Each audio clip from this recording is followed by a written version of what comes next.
All episodes of Invincible are now streaming on Prime Video, and of course, I've been watching this show. I haven't been talking about it that much on social media. I don't always talk about every show that I'm watching, but this is a comic book show based on a comic book series. Of course, I'm gonna watch it. This is right up my alley. Invincible tells the story of Mark Grayson, voiced by Steven Yeun, who is starting to develop his powers while he's becoming 17 years old. His father, Omni-Man, voiced by J.K. Simmons, is the greatest hero on the planet and is revered by all, and so he wishes to become like his father. His mother, played by Sandra Oh, doesn't have powers, but she is the emotional center of their family and she brings it all together.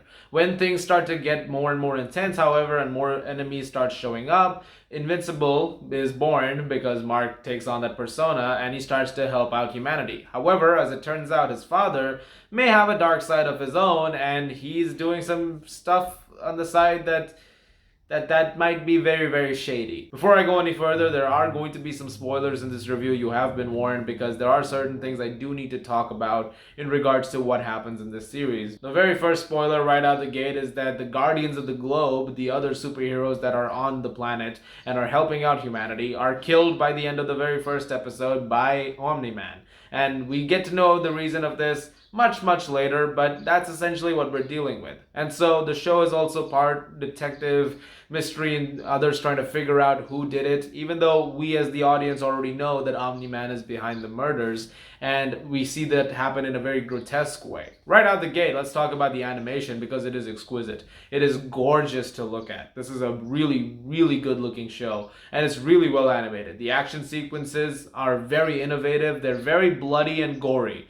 There are a couple of them which will put, like, if you're somebody who watched Man of Steel in 2013 and thought, oh, that's a bit much, then this is going to put that to shame. Like, there are moments in this which are genuinely horrific. They make you feel sick, almost. There's one particular moment towards the final episode which is insane. Like, I'm honestly amazed that got cleared by as many executives as it did, despite the fact that it is animation, and despite the fact that it is, you know, in a cartoon form. Just seeing some of those visuals is genuinely insane. Like, my god, they actually go there a few times, quite a few times actually, throughout this entire season. The voice work is also splendid. You've got a really great performance from Steven Yeun, just coming fresh off an Oscar nomination, and he's really good in this. He really captures Mark's teenage self that is trying to be this high school cool guy but is also trying to be a superhero very effectively, and he's really good at it. Also really good is J.K. Simmons, and my god, this man has range. And he's like in what, 3 different comic book properties now? You've got him as JJ in Spider-Man, you've got him as Gordon in the DCEU movies, and then, movie.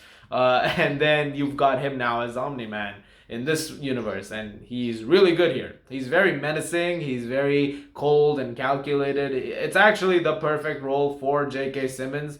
I should also mention that he looks like J. Jonah Jameson in a costume, which is kind of hilarious to me. Sandra Oh is also really good in this. In fact, everybody in terms of the voice cast is really great. Zachary Quinto as Robot and Grey Griffin as Monster Girl are 2 other standouts for me, as was Jason Mantzoukas, and everybody's great. Everybody's really great in this, and that also is helped by some very stellar writing.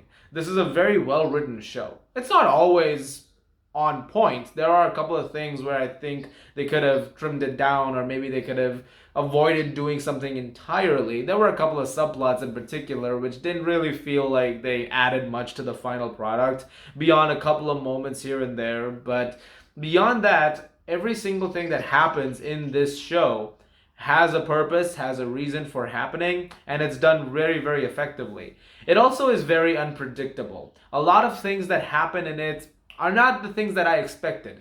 It's not exactly going to go in the trajectory that I think most viewers would expect it to. If you're expecting this big climactic showdown between Omni-Man and Invincible, eventually father versus son, no spoilers, you get that, but not in the sense that you think. It's not gonna go exactly the way you thought it will.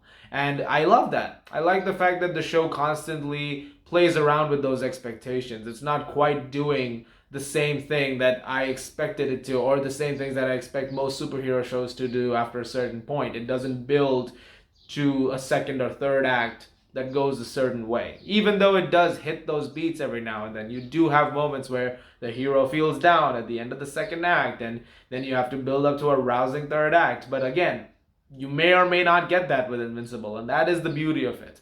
That is what makes this show so much more interesting to watch, because it could literally go anywhere at a drop of a hat, and it would make sense for the kind of story that it's trying to tell. And that is a remarkable achievement on their part. And that is, like I said, very much helped due to the very good writing that is on display. Like I said, not everything needs to be there. There's a romance subplot between Mark and this girl Amber, voiced by Zazie Beetz, that doesn't need to be there. You know, I understand why it is. I get what the purpose of it is, but it doesn't really add much in the long run. The show is also not afraid to riff on certain things and have a ton of references that have been sprinkled throughout. There's a lot of different moments where you'll see visuals that directly reference something you've seen. My favorite one is in the penultimate episode where Omni-Man destroys a satellite, and the satellite, the thing it does and the way it's destroyed, it feels very similar to when Tetsuo destroys the satellite in Akira.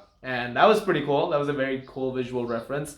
There's also a reference like that, like those references sprinkled out throughout. I mentioned Man of Steel. There are a lot of Man of Steel references, particularly towards the ending, which were very noticeable. But again, that's just an adherence to pop culture as well. There's a great soundtrack too. John Pisano's score, of course, but there's also a lot of great songs that have been put in there. Lots of great villains, side villains that you get. There's a lot of great cameos in voices. For example, there's this very creepy villain who was introduced at one point, making these human robots, literally human robots, voiced by Ezra Miller, who was really great. There's a lot of that sprinkled again throughout the entire season, and I very much appreciated that. All in all, Invincible is a damn good show. I can't recommend it enough. There's a lot to love in it, and I'm excited for more people to see it. Like I said, this review would have some spoilers, which it did, but I'm not talking too much about the final episode as of yet, though if you have not seen that yet, it just dropped, and it's a doozy. I'm going to give Invincible Season 1 an A-. Guys, thank you very much for watching. Look forward to more reviews very soon, and under the new banner. It's not going to be, like I said, the cinematic universe anymore, but I'm looking forward to this new era of the channel. As always, if you like this, please do subscribe, and I'll see you guys at the movies.